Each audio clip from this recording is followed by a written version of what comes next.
Então, pessoal, bom dia. Sejam bem-vindos para um novo semestre de aula, começando hoje aqui comigo, aula de redação, certo? Então, a aula de hoje é sobre produção de texto. Como é que eu vou trabalhar isso contigo hoje?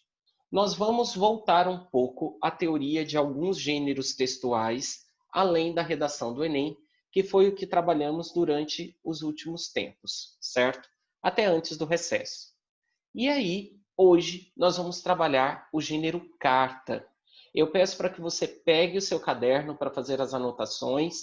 Eu montarei um esquema com você sobre carta aqui na tela, no quadro branco, certo? E lá no seu livro você tem os capítulos de carta como referência, caso queira consultar. Então, há mais de um capítulo fazendo referência à carta no nosso material didático. Então, eu peço aí que você me acompanhe agora na tela, montando o esquema junto comigo no seu caderno sobre o gênero textual carta. Antes do esquema, no quadro branco, o que eu quero contigo aqui? Na nossa região, nós temos uma das principais universidades com oportunidade de escrita de carta no vestibular, que é a UEG, Universidade Estadual de Goiás. E muitos aqui em Anápolis prestam vestibular na UEG. Por isso, ter controle sobre o gênero carta é importante, porque talvez você faça a opção pela escrita de uma carta em provas como a da UEG. Em outras regiões do país, há grandes universidades que também possibilitam a escrita de outros gêneros textuais que não a dissertação que aparece no Enem e em alguns outros vestibulares. Certinho? Então vamos ao nosso quadro, montar um esquema sobre o gênero carta. Só um momentinho.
Observem aqui comigo a primeira etapa do nosso esquema. Daqui a pouco eu comento com vocês. Vou montar o esquema todo no quadro. Vocês podem fazer as anotações, certo?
Tudo bem por aí, pessoal? Acompanhando aí a anotação?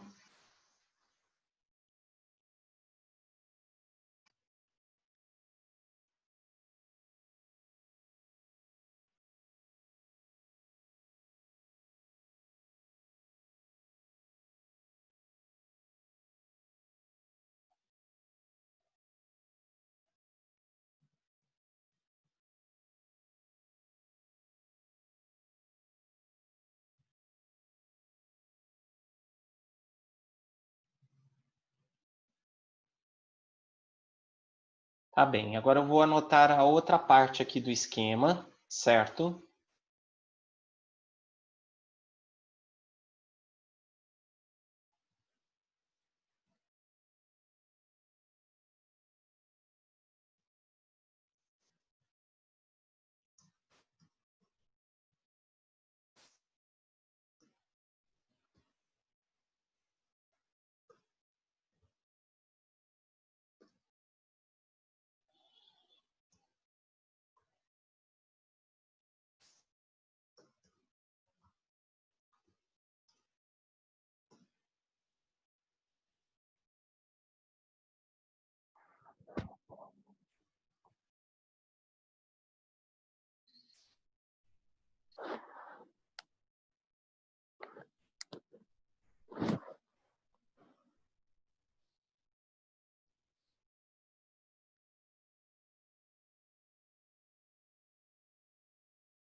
Diga, Marcela.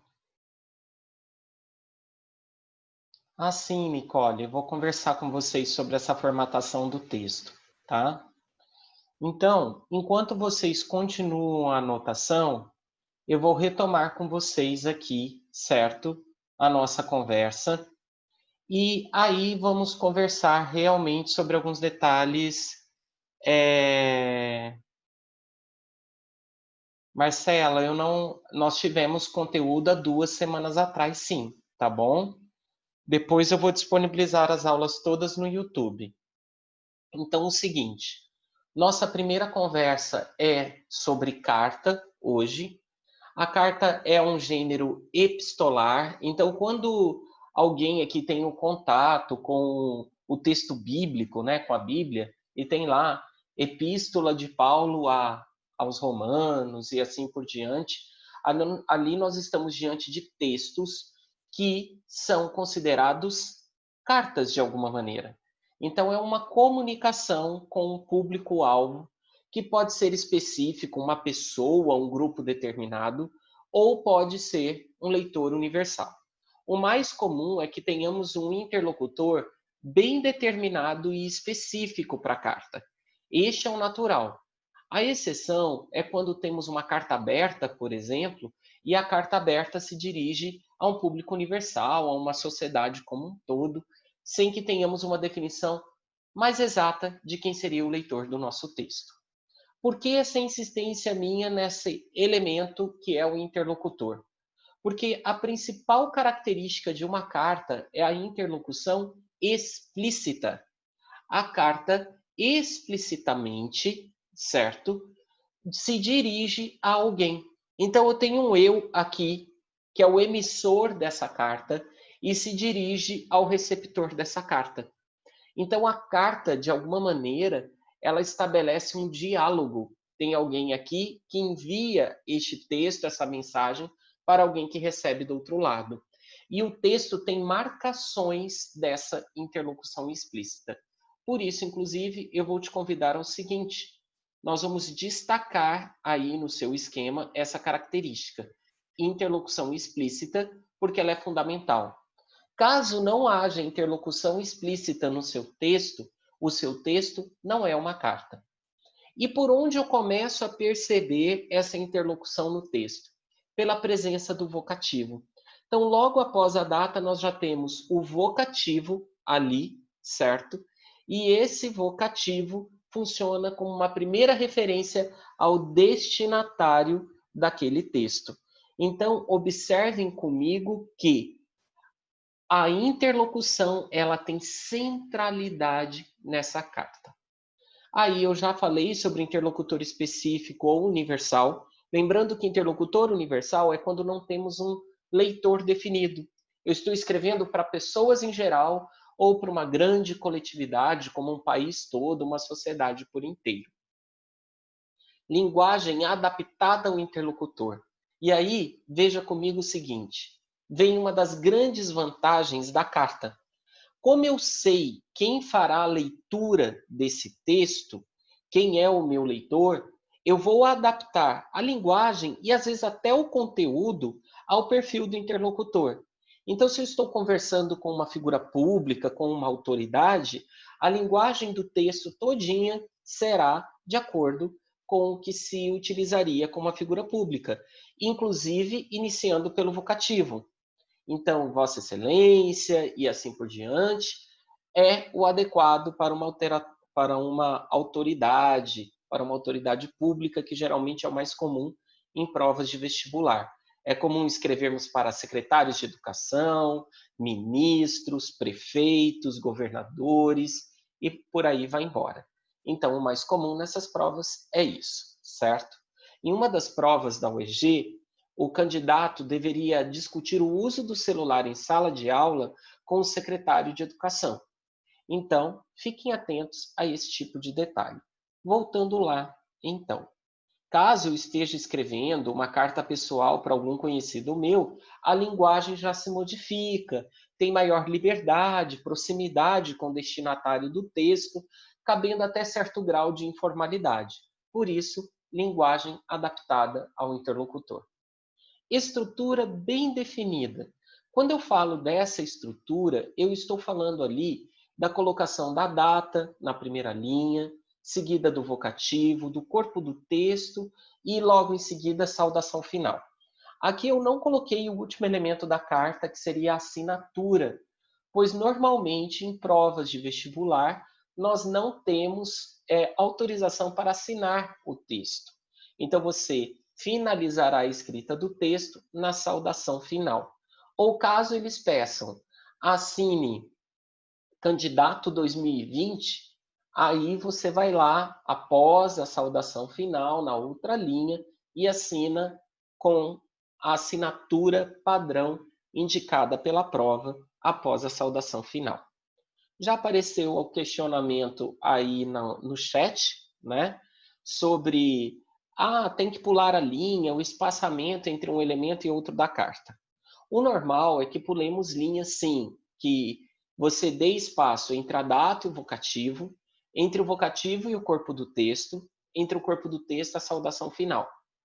Como estamos diante de uma prova com um número pré-determinado de linhas, e linha em uma prova de escrita é ouro, né? Tem alto valor, porque eu quero me expressar ali, talvez eu tenha dificuldades para expressar tudo que eu desejo dentro daquele limite, o que você utilizará como critério? Linhas entre os elementos somente se você realmente perceber que haverá esse espaço e essas linhas não te farão falta. Já quanto a passar de uma linha para outra, isso é obrigatório. Então, você não pode inserir o vocativo na mesma linha que a data, por exemplo, para ganhar espaço na folha. O que eu estou falando para você é que podemos abrir mão de uma linha em branco ou mais entre os elementos da carta, porque estamos ali numa situação de prova e isso não vai ser um problema, tá bom? Então, o normal é cada um desses elementos passa para a linha seguinte. Lembrando que o corpo do texto terá introdução, desenvolvimento, conclusão, que é algo que nós vamos discutir daqui um pouquinho, certo? Então, esse gênero textual, com esta estrutura, com essas características, pode sofrer uma série de variações. Há várias modalidades de carta. Aqui eu separei para vocês 5.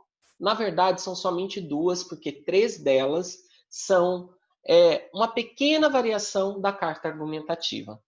Então, variações de carta argumentativa, que eu marquei ali de azul porque será o nosso enfoque. Nós vamos discutir mais a carta argumentativa. Na sequência, carta aberta de solicitação e de reclamação, que também são argumentativas. E a carta pessoal, que nos últimos tempos sumiu dos vestibulares. Há muito tempo não aparece nos vestibulares uma proposta de carta pessoal. Por isso, nossa preocupação maior aqui com a carta argumentativa. Observem, certo? A aberta de solicitação de reclamação, de alguma maneira, também são argumentativas e podemos trabalhá-las neste mesmo conjunto. A pessoal, ela fica em separado.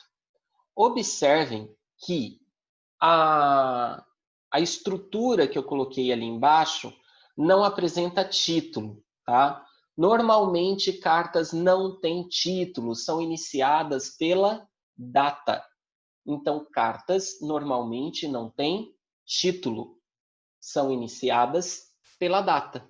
Mas sempre há exceção. Por exemplo, a carta aberta normalmente vem acompanhada de título. E eu vou explicar para vocês como se dá esse título daqui até a semana que vem. E nos próximos dias, nós ainda faremos somente a dissertação no modelo Enem, e somente daqui 2 semanas é que realmente iniciaremos a nossa escrita de redações no formato de carta, certinho? Então, para que vocês passem a navegar por outros gêneros textuais que aparecem nos vestibulares de nossa região e em algumas outras universidades por aí. Pessoal, o esquema passado aí no quadro, a minha explicação foi claro, foi suficiente? Vocês desejam fazer alguma pergunta?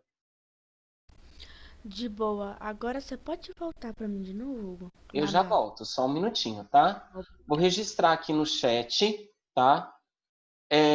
A tarefa, então, que é redação filmada, homenagem aos pais, certinho? Então, vocês têm essa tarefa para enviar pelo WhatsApp do colégio.